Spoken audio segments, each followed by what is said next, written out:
Well, hello there. How is everyone? I hope you're all well. This is video two of two. Did you see the first one? If not, go check it out. Me and him were doing a video earlier. So, yes, you're looking amazing, by the way. You must be having a brilliant 1st of January.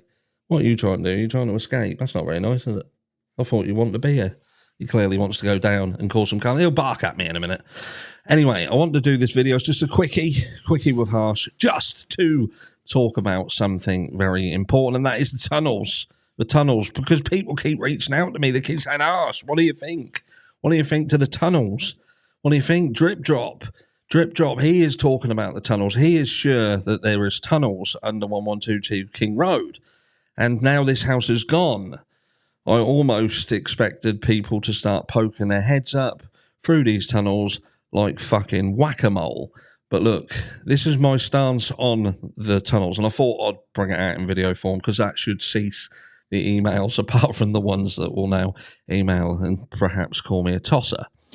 Because I don't think that there is anything to do with tunnels in 1122 King Road. I don't see 1122 King Road as being like a scene from Mario Brothers, you know, when you can and disappearing into another world underneath the house. Now, I'm not ignorant in saying that there isn't tunnels under the area, because I have seen multiple blueprints from multiple universities and campuses all over the US that very, very clearly plots the steam tunnels and all these sort of underground routes for, you know, for the universities and the heating and on all this. They're there. But do I think that there are tunnels that specifically go into these premises, that these tunnels were used to enter and exit 1122 King Road in order to commit this heinous act? I'm sorry, I just can't get on board with it. And when people really firmly start pushing that narrative, I sadly cannot support that. Now, don't get me wrong, because I say things, I make statements, and you know, some people are going to be on board with that. Some people are not going to be on board with that. You know, some people don't want to challenge the 8-hour time delay. They don't want to challenge the surviving roommates. They don't want to challenge the were they texting each other while this was all happening, so on and so forth. Or they want to rubbish certain elements that are stated, like somebody the other day was talking about, oh, you ignore the fact that Brian Koberger's car was seen and his plate was the only, or his car was the only one of 20-odd thousand cars that didn't have a front number plate, because this person has obviously gone round everyone's fucking house and checked their cars. But then, you know, I'm wrong to kind of push forward that at the end of the day, we've only really seen, what is it, one still photo, and you know, there's still nothing's proven. What we've seen is just somebody's interpretation of what they've found. So they see something on a camera and they say that's that person's car, or they see a phone ping or see the absence of phone activity and say, well, because there's absence of phone activity, they must have been at this place doing this crime.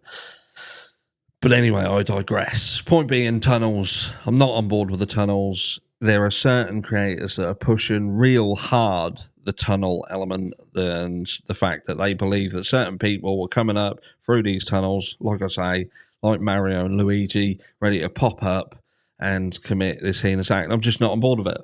I cannot see enough proof.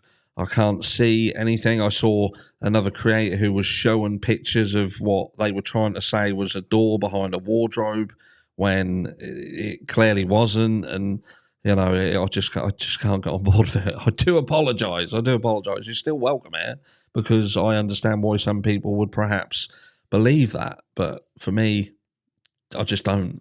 I think that whoever did this crime went into this house in a very traditional manner. They either walked through one of the doors or they climbed in through a window. They done that potentially while people were in the house. I've even considered heavily whether they done it when people were out of the house and hid inside the house. There would have been places to hide. Not all of them rooms were occupied, and it's easy enough for somebody to get in a house and hide inside a house waiting for everyone to settle down. And after they'd done the crime, they very likely left again via a door or a window. But certainly, I do not believe that they left through a tunnel. Who knows? I could be wrong. But if you've got proof of there a tunnel going into 1122 King Road, please do email me, put tunnel proof, and I want a blueprint that clearly shows a tunnel going to 1122 King Road and to a specific room in that property. And if you can do that, I will jump on a plane myself. I will head over there and I shall go with a spade, shovel in hand, and I will dig it up and find it. I'll catch you all in the next one.